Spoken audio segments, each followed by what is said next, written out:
So Rachel, thanks for joining us today for the interview for Prost International. This is, I think, the second season that you've been here on loan to Perth Glory. Yep. Yeah. What would you say the 2 seasons at Perth Glory have done for you as a player, and how have you enjoyed your time in Western Australia? Yeah, I think it's definitely helped me develop as a player. Just getting consistent full games definitely helps. And I mean, playing alongside Sam especially has helped me develop a lot. Just learning off of her and seeing what she does in games and training, off the pitch as well. She's just a really good person to learn from. And then WA is beautiful, so Isn't it? can't complain about that. It's a great location to come, especially when it's winter back home. So sunny Australia. Yeah, you're dodging the Northern Hemisphere winter by coming here on loan, aren't you? Yeah. Yeah. Although in Orlando, I guess it's pretty good weather even in the winter. But Yeah. I think you're from New England, aren't you? Yep. Yeah. It's a bit cold. Yeah. Okay. So you've got the opportunity to come here and learn from Sam, and then of course Sam's on loan from the Chicago team, the Chicago Red Stars, and isn't it Alyssa and Katie as well are on loan? So how does it go if you've got to play those guys Yeah. in the Women's League in America? Yeah, I mean, it's always good fun. You get to play against your friends.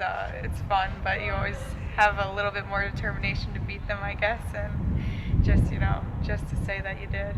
But For sure. And Orlando Pride are a very well supported team, aren't they? yeah. They get good crowds there. I see that you've got a new coach who's just been appointed this week. Yeah. Have you heard anything about him? Yeah, I've heard only good things so far, so that's really exciting, and obviously focusing on the season here, but back of my mind, I'm looking forward to going back there as well. Mark has been doing a great job with the Birmingham City team, hasn't he? Yeah. And I saw that he was described by some commentators as the next big thing in coaching women's soccer. Yeah.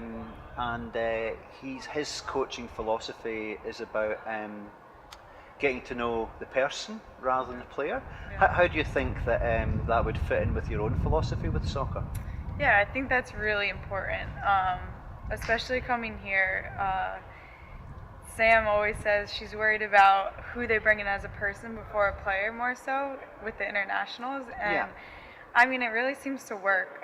If you're a good person, you can get along well with others. You're good for the team. You're good for the environment. I think it does play a huge role, because you could be technically so good on the field and everything, but if you can't get along with your teammates, it doesn't really work out. So I think that is a huge thing, and I like that that is important to him. Yeah. But like you were saying, that's one for the medium-term future, and you've got your focus at the moment on the rest of the Glory season. Yeah. And you had a hard away fixture against the Newcastle Jets, which unfortunately resulted in a 3-1 defeat. So how do you see the last couple of games of the season going? Yeah, they're obviously really big games for us, and we all know that. So we're going to go out and just give it all we got, and that's all you can really do. We'll hope for a good result. The game away to Western Sydney Wanderers looks like it's a compulsory 3 points for you, really, isn't it? We like to think that, but then again, we might have thought that against Newcastle with them having so many people out. So we really don't take anything for granted. But you really need the 3 points in that game to get into the finals, don't you? Yeah, for sure. Yeah, okay. We've got the Women's Soccer World Cup coming up in France.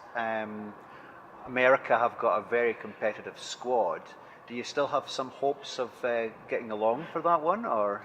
I mean, you always have hopes for it. You never really know what could happen, but they're a deep squad right now, and they have a lot of options to choose from, so just kind of need to keep working plugging away, and, yeah. Because you were actually in am I right in saying you were in the USA under-20 and under-23 squads for the World Cup?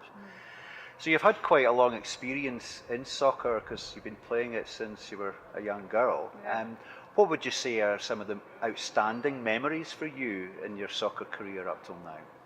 Oh, there's a lot. Maybe one from the USA and one from Australia, if that helps you focus. Yeah, the US probably.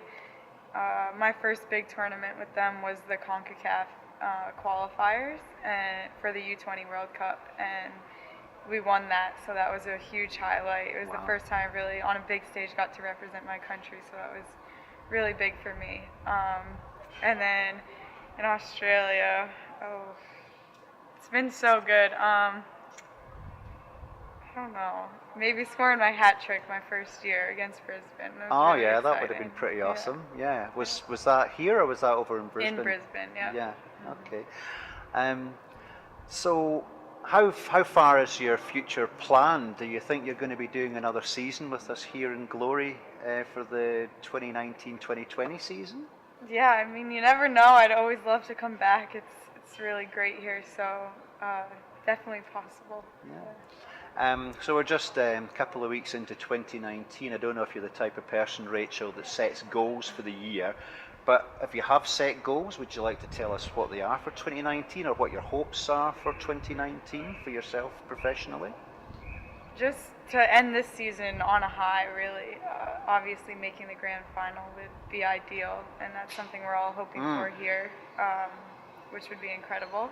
And then heading into the season in Orlando, just having a good season there as a team. We're obviously going to be missing a lot of players during the World Cup, so making more of an impact and being present when they're gone is really important this year. So just showing what I have during that time as well. So when you get back to Orlando, even if you don't get picked for the World Cup squad, the silver lining would be hopefully we'd get a few more regular games for the side. Yeah. Okay. Rachel, thanks very much for talking to us today. Best of luck for the last couple of games and hopefully Glory get into the finals. Thank you. Appreciate it.